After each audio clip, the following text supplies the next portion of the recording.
Hey, and welcome to Podcast on Wheels, powered by Power Loops. Today, guys, we've got a special guest in the, via the web, but in the studio. And Erik comes to us, he's done a little bit of everything in his life, if we could get into that. But at this point, he's on track with business. He's on track with his faith. He's on track with morning routines. He's a keynote speaker for mindset events, guys. He's talking to insurance agents, to podcast people. He's helping so many people. So today's going to be a great show. Erik Allen, welcome to the show, brother. And just kind of tell us a little bit about where you're at right now. Oh, man, it's such an honor to be here, Brian. And it's been fun to watch you and Courtney's journey over the last few years, man, continue to make an impact and change lives, man. So it's such an honor to be on your show, man. My name's Erik Allen. I'm the host of the Erik Allen Show. Been podcasting since 2017 and been blessed to speak with guys like Ed Mylett and Sean Whalen and Brad Lee and John Gordon and a few of those awesome people out there, man. And so, yeah, it's been this fun journey, man, to continue to push out podcasts and really just help people launch podcasts. I have a passion for podcasting and building relationships and partnerships and collaborations that come out of it. But for me, podcasting is so much more than that. It's legacy, man. I wish that I could go back 3-4 generations deep and hear my great-grandfather's voice and hear his story from him. I can't, but I can do that for future generations down my tribe, right? So I'm just passionate about podcasting, man. It's truly an honor to be here, brother. Erik, thank you so much for those kind words. And yes, it's been, amazing to watch what we've been able to accomplish with your guidance, brother. And that's a tribute to you for stopping and helping some people from Alabama, 3 or 4 years ago and just sharing a little bit of God's love and just being a good guy. So thank you for that, brother. But, as you've developed the podcast and you've gotten some of those names that you mentioned, if somebody was looking at, they're into podcast, how do you get big names? How do you communicate? How do you book guests? How does that work, Erik? I book 99% of my guests, 99% of my guests through Instagram DM. And I don't send a templated message. It's very, very easy and simple. I simply pull out this thing called a phone and I do a 30-second, no longer than 30-second video, and I'll send a personalized video to someone. So if I was sending a message to Ed Mylett, I would be like, Ed, what's going on? It's Erik out here in Coeur d'Alene. I know you used to live out here. You just released your book, Power of One More. Let me help you promote that on my podcast. Let's talk about your journey through that, and we'll talk soon. Keep it simple, stupid, right? Like send it to them, right. Keep it quick, right?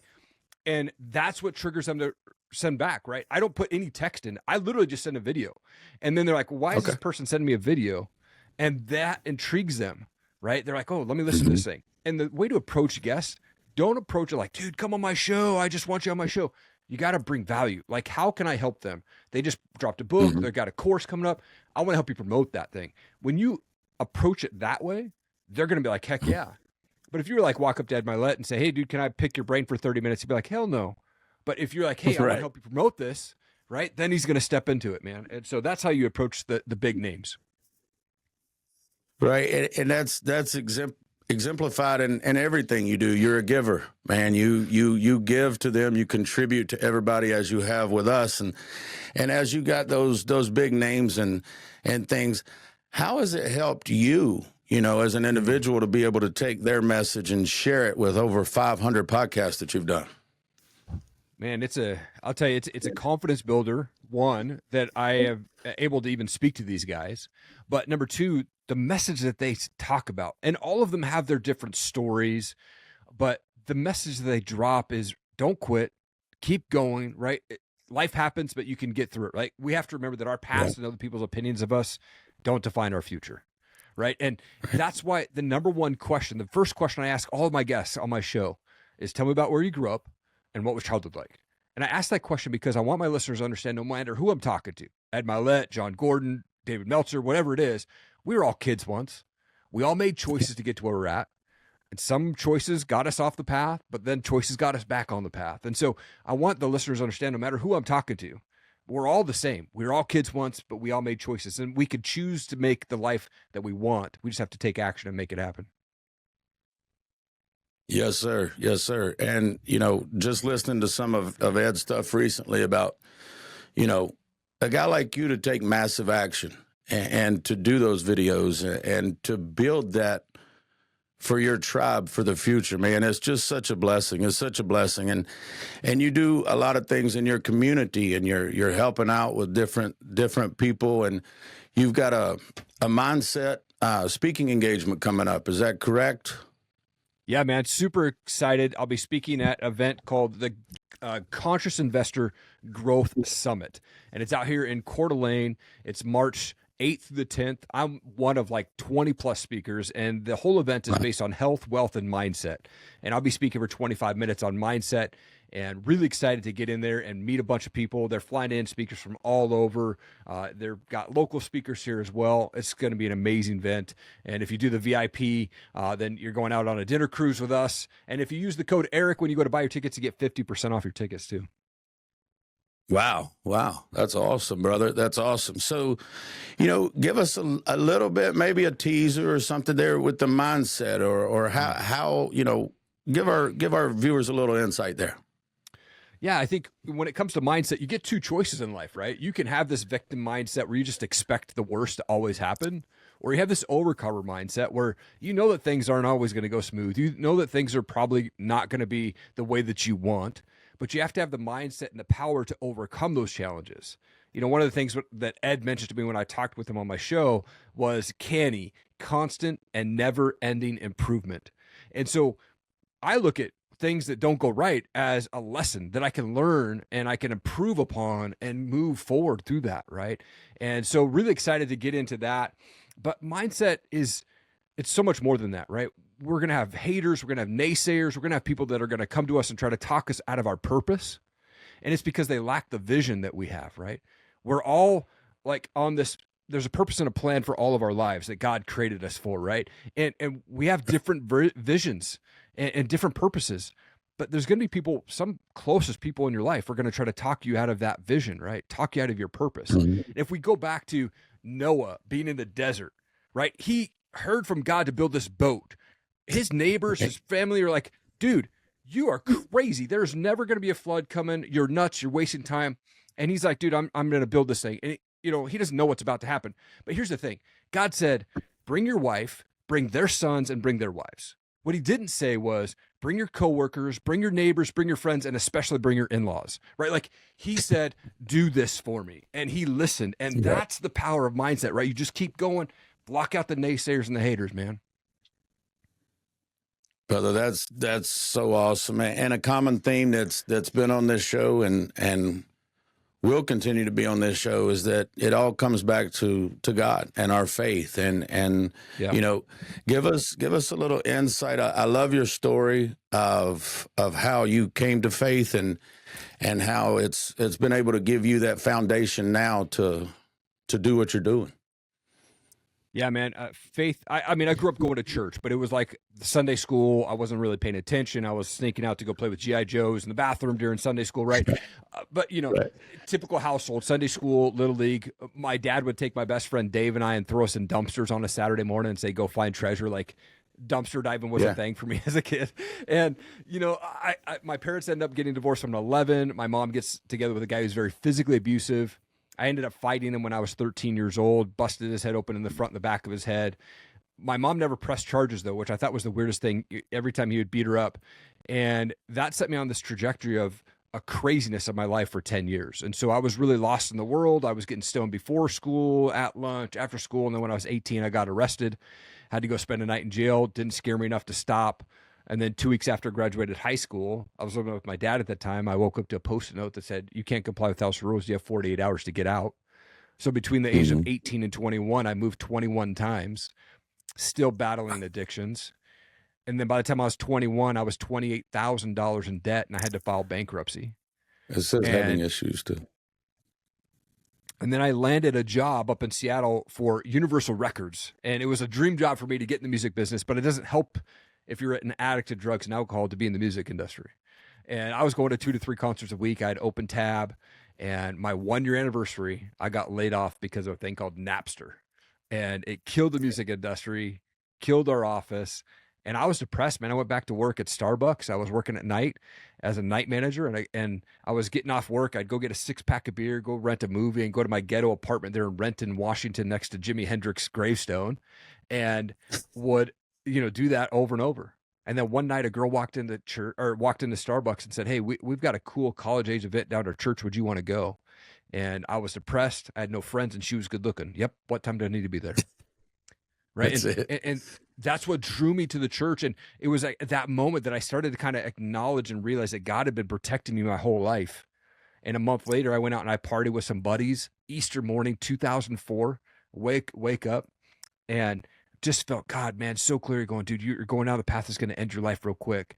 And so I decided in that moment to quit cold turkey, drugs, drinking cigarettes, everything. At that moment, I gave my life to Christ. And then I called that girl up and I got her voicemail and I said, "Hey, thanks for inviting me to church. Maybe I'll see you at the store." And 11 months later, we were married, and we're celebrating 19 years being married this year. And dude, I love that story. It's been a fun journey, man.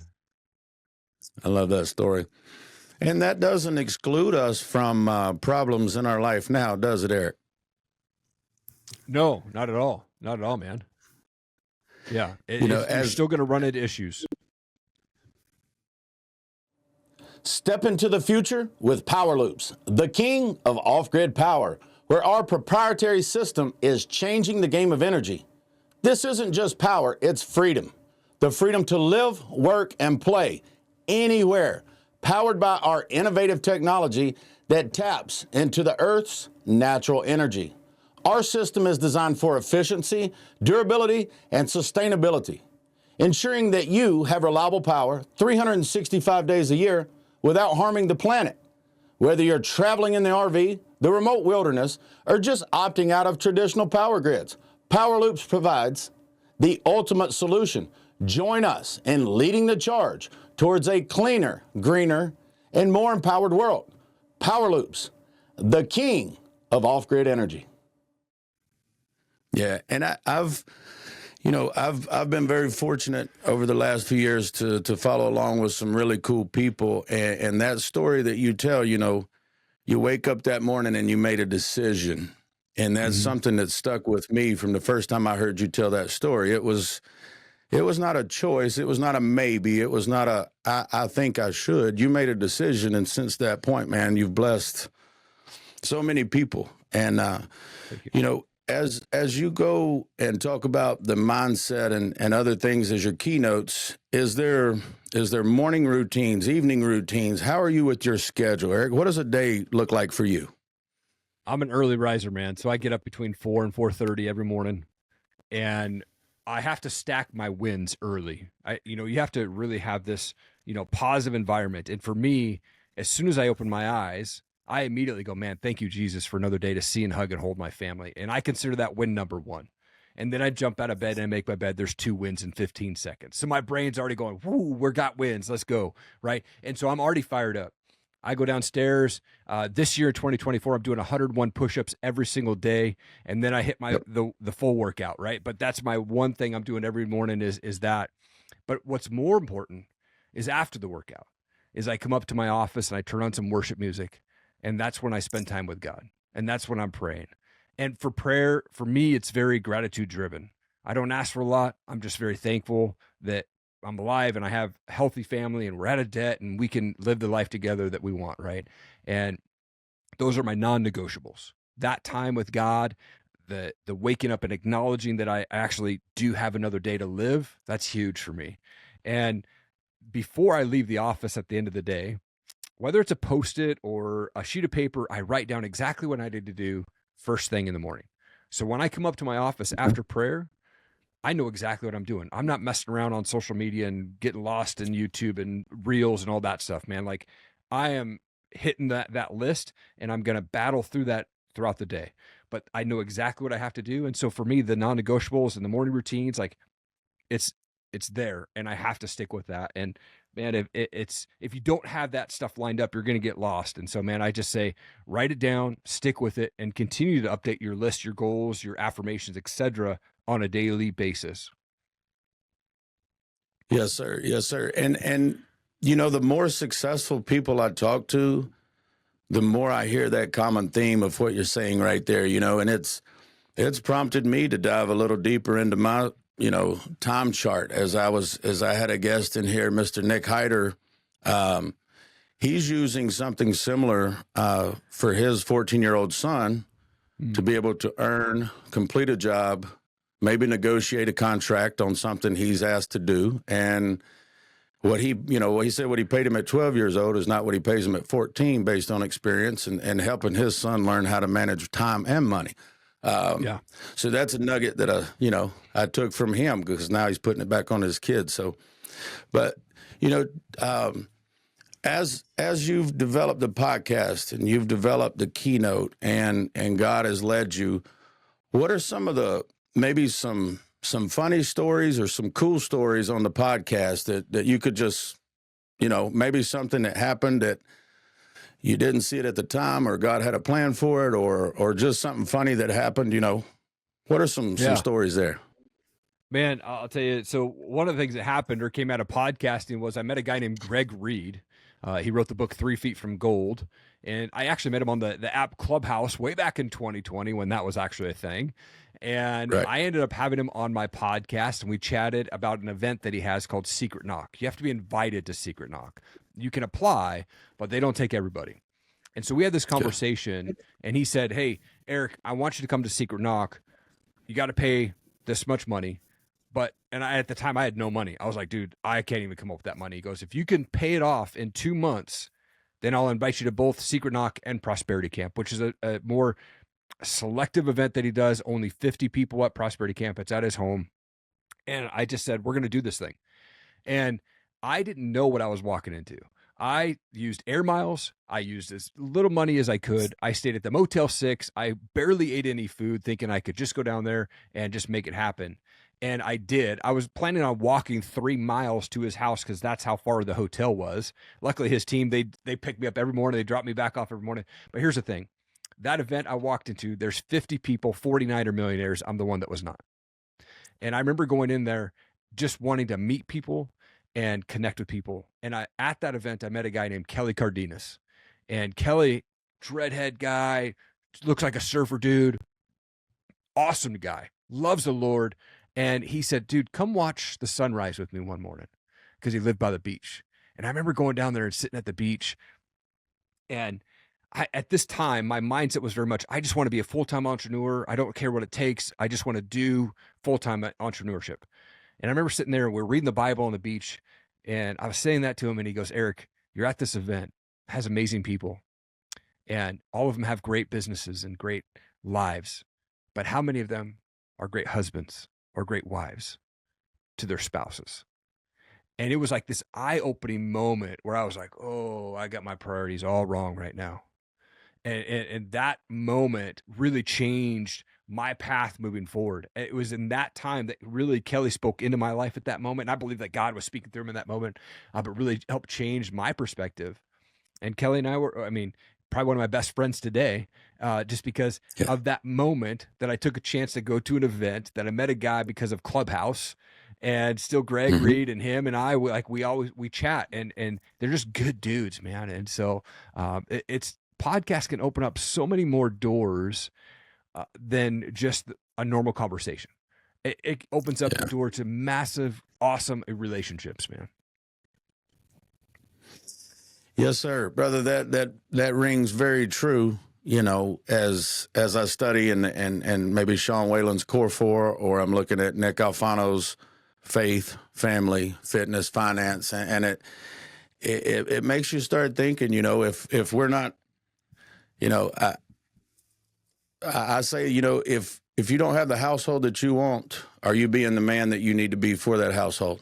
Are you being that husband that the wife desires and wants to be giving to, and the kids respect because you're a good dad, So, and that's been exemplified, man. I've seen, you coaching baseball and doing different things. So, when you get to speak to kids or you're getting to coach, do you give the same type message? Do you change it a little bit? When you talk to the kids, what do you? Yeah, it's funny. Baseball is just starting up here. We had winter camp last weekend, and I am coaching again this year. I took last year off, but I'm all about attitude with baseball. Skill can be learned, and attitudes can be adjusted. But when I'm drafting my team, and this will be the first year I'm drafting a team, but when I'm coaching, especially, like, I pick out the kids that have the good attitudes. They're not the kids throwing the gloves on the ground or throwing the hats or throwing the helmets, right? They know they're going to strike out. And so I talk with them at day one, the very first practice. We're all going to strike out. We're all going to get out. We're all going to make mistakes, but we have to push through that. And a big thing that I tell the parents too is I don't put up with bullying. I don't put up with fits. Your kids are 10, 11 years old, and if they're throwing a fit, throwing their hats on the ground, throwing their bats, I will bench them. But I make it firm, like, hey, we're going to have fun, and it's about attitude. But if that happens on my team, it's ink-snay, done. You're getting benched. I just don't put up with bad attitude, man. And so I have that conversation, but it's carrying. It's throughout the season. I'm a very loud coach. I'm not a yelling coach. So when I'm on the field, everybody thinks it's the funniest thing. But I am pumping these kids up off the littlest hit, man. I'm like, whoo, like Ric Flair in it from first base as a coach, right? Like, I'm pumping these guys up, right? And even when they make mistakes, I'm like, dude, good try. We'll get it next time. I think the positive reinforcement is what helps these kids grow. Yes, I can kind of be hard on, make them run laps, whatnot, but if we're pumping these kids up with positivity the whole time, even off the littlest things, man, it's fun to watch those kids grow throughout the season. And, the first couple of games are a little rough. And the first month out here in Idaho, we just kind of pray that it's not going to snow during baseball season. But, it is what it is. So, Right. And that, it's so encouraging to hear that you're teaching that attitude at that age because, I'm not one to sit around and complain and say there's so many people are this, that, and the other, because the more people I talk to, the more people that I see are doing the right thing, and paying attention to, the real stories, the real people, what's really going on. And that's one reason I wanted to do this show is so that, can we help one person with this show make a difference? Like you taking that leap to go to that event. Now you've got some best friends and some guys that have helped you level up, right? So totally. Now you're taking it down to 10, 11-year-old kids and giving them, I guess we don't have to tell but if you called me and said I was benched, I would go sit down and check my attitude, coach. I would respect you there. So I like that. Yeah. I like that. But is there, in insurance business and you've got some of that going. So tell us a little bit about how the life insurance and what you're doing with that now. Yeah, it's been an interesting journey. I plan to do life insurance part-time. I got recruited by a buddy of mine with a company called Symmetry back in October and got licensed. And then the state of Idaho took about 7 weeks to actually issue my license, which delayed the process of me actually being able to do any work. And during that delay, I was laid off from a job that I was part of 500-person layoff at a company I'd been with for almost 4 years. And so it's been an interesting journey, but I've been studying and I'm working with some of the top people in the company. And, life insurance is tough. I have my life insurance, but a lot of people look at it like, well, do I really want to spend money on this or do I want to do that? And I've been on both ends of the spectrum. I've seen where when my grandfather passed, he didn't have insurance and my grandma got hosed. She had to move out of the house that they lived in and she had to go live in a retirement sort of home. And then I've been seeing people who've been blessed because they had life insurance, right? It was able to pay for their funeral. It was able to pay for, their family members to get out of debt or pay down debt, right? And so I was intrigued by the opportunity. And I think, it's been great so far. Like I said, I'm just fairly new to the industry, but at least on the license side, but I'm really excited to get into it and help some people, man. Yeah, well, and again, it aligns with who you are because, and we do insurance as well. And it's, we're providing a product for people to help them. And it's to take care of their families. And that's kind of what God asked us to do, especially the men, is provide for your family, take care of your family. So, Erik, the amazing thing that like I've mentioned already in the show, but the consistency, brother, when you feel off, okay, this is a personal question, me to you, okay? Yeah. You wake up 4:30, you wake up, the bed just don't quite get made right or how do you get through those days? Here at Smith Financial Services, we take care of small business owners, 1099 contract workers, and their families. We know insurance can be rough if you're a small business owner, so we are here to make things easy.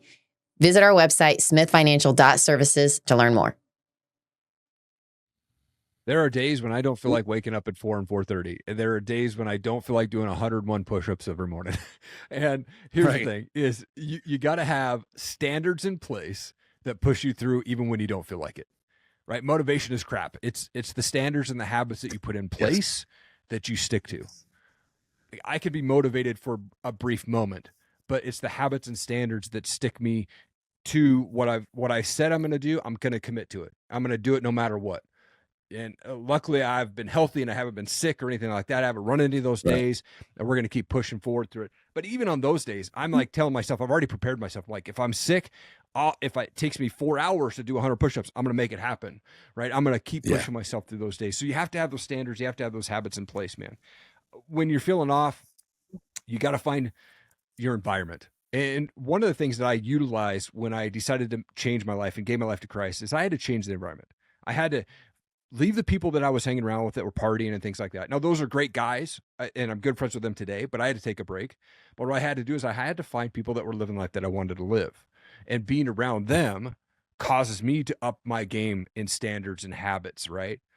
And here's the thing is we can say we want to surround ourselves with people that are living the life that we want, but we also have to find people that they are living the life that we want to live how we want. Right? If they're not aligning with your values and your morals, but they're maybe living up there and having money, they're not your people, man. You got to find people that are living your values and aligned with you, then surround yourself, right? So if I'm feeling down, I'm not feeling motivated, I might call Kelly, right? I might shoot Kelly a text and be like, man, I need some help today, right? I need some prayer, right? So surrounding yourself with people that are living life that you want to live, but how you want to live your life is super important. I love that. I love that. And the one thing that jumped out there to me there, Eric, that I just want to make sure everybody hears is it's okay for a man to need to reach out to another guy and get some encouragement and ask for help and be open and honest. And, you know, that's something I struggled with for years is I'm a man. I don't need help. I don't need to call my Kelly and pray or do that. I'm good. And maybe it's because I'm getting a little older. Maybe it's because the truth is I'm listening to God better now, and I'm open to that. And he's provided some men in my life that they've always been there. I just didn't know how big of a blessing they could be. Mm-hmm. Yeah. Come on. So I do thank you for that, man, because it's getting over yourself sometimes. And while you were talking about the habits and the standards, if you will, is the term you used, I think back to Ed saying you are what you tolerate, and you don't tolerate those outside influence. If that doesn't align with where you want to be, the money's irrelevant. Totally. Yeah. Yep. Yeah. So, Eric, as you continue to develop, I want to know, where do you see yourself at the end of this year? What projections do you have? Because I love to kind of entertain the vision or where are you going, Yeah. For me, speaking has been a priority over the last 7 months. I'm very comfortable behind the microphone, but I've not done a lot of public speaking. And so about 7 months ago, I got into Toastmasters. And I'll tell you, it's funny. As a kid, my dad did Toastmasters. I thought, that's the weirdest thing. I don't understand why he would do that. And now being an adult and having kids of my own, I'm going to Toastmasters every Thursday morning for the last 7 months. And I've been able to speak in front of those people and get tips and feedback and things like that. And it's helped me to grow as a speaker. So I'm excited for the rest of this year to be able to do more speaking opportunities. I've got these 2 lined up. I'm open to doing more. I want to do men's camps. I want to do men's breakfast. I want to, be able to share my testimony to guys at church camps, whatever that is. Right. And so really looking forward to doing that. But also, if I can bring value to anybody, whether it's high school kids for DECA, being a business or podcast, right? Or maybe it's just an internal Rotary Club, right, in town, right? I want to be able to bring that value. And so my goal this year is to be able to be speaking on more stages, man, and continue to grow the podcast and continue to help people launch their podcast, because it's so important for me to just help people and help them to realize, one, God's got a plan and purpose on your life. share that with people, because even if you think that one person is going to listen, that one person could make a massive impact. And so go out there, share your story, man, and just continue to encourage people, man. I have a daily goal to put a smile on someone's face, whether that's in person or online. Like, I am at the store, I'm purposely, intentionally finding somebody that I could go put a smile on their face, right? Like, I want to go find the person that is like working, but they're kind of sad and looking depressed, but they have a name tag on. See, that's the thing, is when we go to the store, we don't call by their name, man. And when you are like getting checked out at the grocery store and you call them by their name, you just see their face light up, like I'm being acknowledged, right? So I love to be able to do that. That's a goal of mine, to go out and do that every day. Bro, I love that. And I may be mistaken, but how to win friends and influence people, is speaking the name. And and that's just, it's so cool. Sometimes when I go out with my wife, Courtney, we'll go to a store and we have a little competition, Eric, where we see how many people we can make smile. Yeah. As we walk through, just how many people can you make smile? Because, I know there was a time in my life when I was literally walking through a store here in town, and a lady looked at me and said, "It's going to be okay. You can smile." Man. And that stuck with me. Sometimes the women in Alabama, they speak what they think before they think about what they're speaking. Okay. But I'm thankful the lady got me that day, because it empowered me. And then to hear that you speak the name and you're doing that, Eric. But, as we kind of wrap up the show here, what we've covered so many nuggets, brother, and I should have prepared you to save something for the end, but I'm sure you've got something here that you can share with the people, and tell them about how to find you, your podcast. Tell them a little more about how to find you, and maybe a little quote or something to wrap up here. Yeah, man. I think there's two things that I would say that will help enlighten your life, right? And number one is turn off the news. I turned it off 10 years ago. It was the best thing I ever did. I have no idea what the crazy guy in the White House is doing. I don't care. My job is to only impact those that I can control, right? Like, if I can help my family get better in their life, that's what I worry about, right? I can only control what I can control. So don't worry about that. Turn off your news. And number two, we need to stop judging people, right? Like, for me, I don't care if you identify as a toaster, but if you're, as long as you're not hurting yourself or hurting someone else, go do what you want to do, right? But like, if we just shared love, man, if like we just love people where they're at, man, the world would be a better place. Man, it would be so much better. And so I just, those two things are game changers if you can implement that in your life. You can connect with me at erikallenmedia.com. It's ERIKALLEN media.com. I'm probably most active on Instagram, and it's just Erik G. Allen on there. And I respond to every comment and every DM that comes my way. So if you have questions, man, reach out, and happy to help out, man. Eric, it's been an honor to have you on the show today, brother. And just to kind of say it one more time, man, thank you so much for giving to us, and being a part of our journey, and being somebody that we will always be grateful to, for taking, like I said, a few minutes for a couple in Alabama that you didn't know, but you made feel very comfortable, welcomed. And in this world, God puts people in your life for a reason, right? So yeah. Brother, I'm so thankful for this, sir. But hopefully we can do this again soon. And I looked up how many miles it is from my house to your house, so it's going to take us a little while to get the studio up there. But but maybe we meet somewhere soon, brother. So thank you so much for being here today. Yeah, man, it's really an honor, dude. You guys are doing some awesome stuff, man. Keep changing the world, brother. All right, we'll keep doing it, brother. And thank you guys for watching Podcast on Wheels, powered by Power Loops.